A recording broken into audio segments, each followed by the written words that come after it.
नर्मदे हर। देखिए मित्रों, हमारे पीछे नर्मदा जी दिख रही हैं, बहुत सुंदर स्वरूप दिख रहा है। और आज हम एक ऐसे स्थान पे हैं, आज हम किसी आश्रम पे नहीं, किसी संत के यहाँ नहीं, आज हम हैं एक ऐसे योद्धा की समाधि स्थल पर जिसने अपने जीवन में एक भी युद्ध नहीं हारा। जी हाँ, हमारा इतिहास गवाह है कि उन्होंने एक नहीं, लगभग अपने जीवन काल में 40 युद्ध लड़े हैं और मात्र 39 साल की उम्र में उनकी मृत्यु हो गई थी। हमारे जो इतिहासकार हैं, शायद उनके मन में ये नाम आ गया होगा उनका। ऐसे वीर योद्धा का नाम था बाजीराव पेशवा प्रथम। तो बाजीराव पेशवा प्रथम के बारे में जो हमारे दर्शक हैं, जिन्हें जानकारी नहीं है, या जो हमारे नए दर्शक हैं, मतलब नए से मतलब न्यू एज में, पुराने तो इतिहास जानते हैं, न्यू एज के जो दर्शक हैं उनके लिए एक छोटा सा बाजीराव पेशवा का आपको थोड़ा सा संक्षिप्त इतिहास बताता हूँ। पहले तो ये देखिए, नर्मदा जी के किनारे, और इतिहास में भी देखेंगे कि नर्मदा जी के किनारे ही उनकी मृत्यु हुई थी।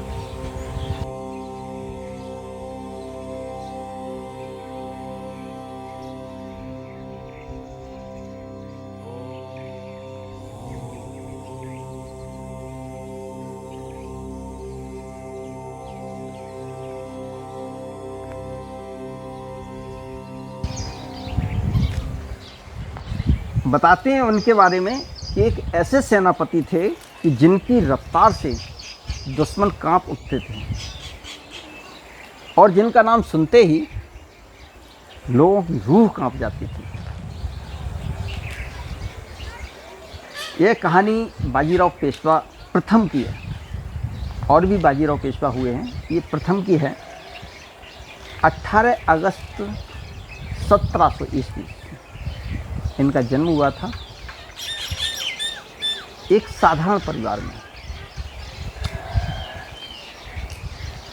इनका बचपन का नाम था बाजीराव बल्लाल के नाम से भी जाने जाते थे ये।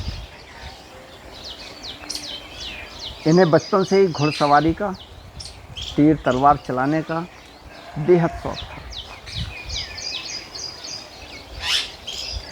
और बचपन में ही बच्चों के साथ खेलते थे अपने दोस्तों के साथ। तो इनके खेल में युद्ध की रणनीति, लड़ाई झगड़े, मतलब इस तरीके का खेल इनका होता था। एक तरीके से मतलब कहा जाए कि इनके अंदर जो सेना नायक थे, तो सेना नायक का गुण बचपन से ही था।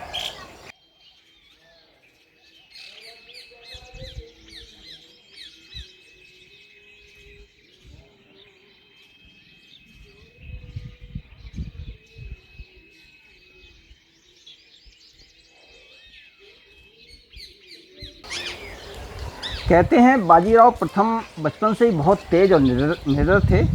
जहां दूसरे बच्चे खेलते थे, बाजीराव युद्ध की रणनीति अपनाते थे।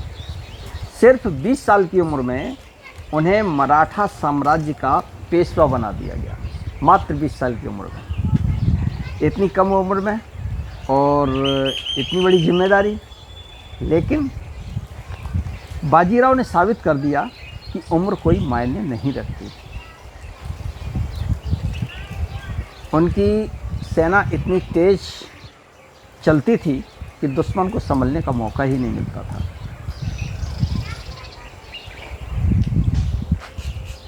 उन्होंने एक रणनीति अपनाई, तेज हमला करो, अचानक हमला करो और दुश्मन को संभलने का मौका मत दो। ये बाजीराव पेशवा प्रथम की रणनीति हुआ करती थी। कहते हैं अपने जीवन में उन्होंने 40 युद्ध लड़े और एक भी युद्ध कभी हारे नहीं। तो इनकी मृत्यु कैसे हुई? आइए चलते हैं, थोड़े समाधि स्थल की तरफ भी चलते हैं, थोड़ा सा दर्शकों को समाधि स्थल भी दिखाते हैं। ये है बाजीराव पेशवा प्रथम की समाधि स्थल। आज हम हैं डिस्ट्रिक्ट खरगोन, ज़िला खरगोन में, नर्मदा जी के किनारे ये समाधि स्थल है। बताते हैं कि युद्ध के दौरान बाजीराव यहीं पर अपना सैन्य अड्डा लगाए हुए थे और काफ़ी लंबी यात्रा करने के उपरांत यहाँ जब वो रुके थे तो बताते हैं उनकी हालत ख़राब हो गई। और उनकी हालत ख़राब संभवतः गर्मी के दिन थे, तो लोगों का मानना है कि उनको लू लग गई थी या हीट स्ट्रोक जिसको बोलते हैं, और उसके कारण उनकी हालत ख़राब हुई और यहाँ उनकी मृत्यु हुई थी।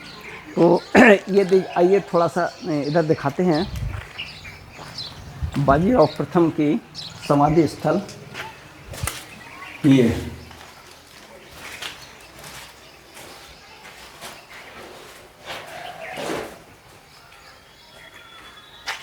ये देखिए,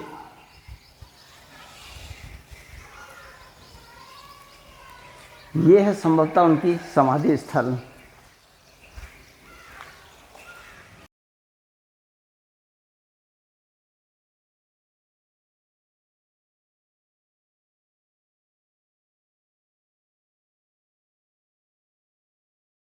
ये देखिए, ये है समाधि स्थल।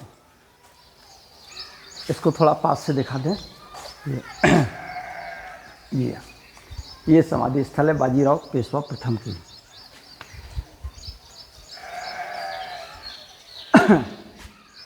बताते हैं दिल्ली तक मुग़लों से इन्होंने लड़ाई लड़ी थी और इसी जगह उनका सैन्य अड्डा बना हुआ था। तो बाद में सेना लेके रुके हुए थे, पड़ाव डाला था, तो इसलिए ये सब प्रांगण बनाया गया था। तो इतनी छोटी सी कहानी बाजीराव पेशवा की मैंने, कहानी तो बहुत बड़ी है, इतिहास बहुत है, पन्ने के पन्ने हैं, लेकिन संक्षिप्त में बताने के लिए जो हमारी न्यू एज के हमारे सब्सक्राइबर हैं, दर्शक हैं, उनके लिए। बाकी के हम लोगों ने इतिहास पढ़ा है, बाजीराव पेशवा प्रथम के बारे में सभी जानते हैं।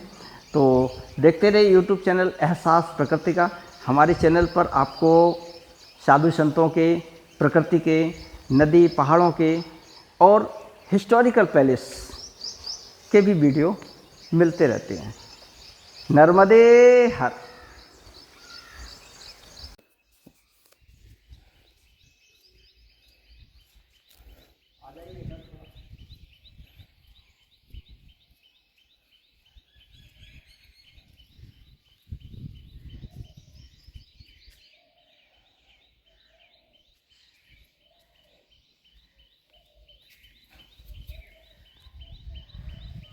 श्रद्धा सुमन अर्पित ऐसे महान योद्धा को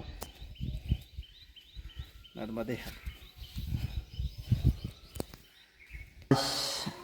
हमारा सौभाग्य है कि ऐसे स्थान पर मुझे आना हुआ, और आना क्या हुआ, हमारे साथ में डॉक्टर साहब हैं। तो डॉक्टर साहब की विशेष इच्छा थी कि ऐसे स्थान का अवलोकन किया जाए, और हमारी भी हार्दिक इच्छा रहती है कि हमारे जितने भी हिस्टोरिकल पैलेस हैं उनको हम देखें, समझें। हमारी नई पीढ़ी तो बिल्कुल भूलती जा रही है, और यही मेरा थोड़ा सा ये मकसद था कि इस वीडियो को थोड़ा सा बनाया जाए। हालांकि यहाँ कोई ऐसा गाइड नहीं है जो आपको कुछ बता सके, कुछ कर सके।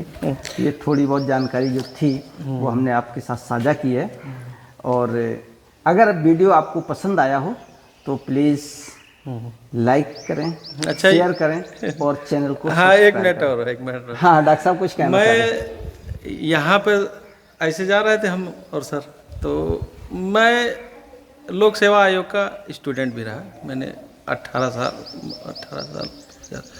2020 से तैयारी की और 2026 तक ही लगा, मतलब बड़ा मेहनत किया, 13 साल लगभग। और उसमें 8 बार मेंस भी रहा हमारा, और सबसे लास्ट इंटरव्यू 2019 का रहा। तो अगर मराठा शासनकाल की बात की जाए, जब बाजीराव का नाम आता है तो स्वर्ण अक्षरों में लिखा जाएगा। तो मैंने कहा सर से कि चलो इनका भी, हाँ, डॉक्टर साहब की इच्छा थी और मेरी भी इच्छा रहती है ऐसे स्थान देखने की। तो अगर आपको ये वीडियो पसंद आया हो तो प्लीज़ इसको लाइक करें, शेयर करें और चैनल को सब्सक्राइब करें। चैनल को सब्सक्राइब करना मत भूलें प्लीज़। आपके मोटिवेशन से ही मुझे आगे काम करने की प्रेरणा मिलती है। देखते रहिए यूट्यूब चैनल एहसास प्रकृति का। नर्मदे हर।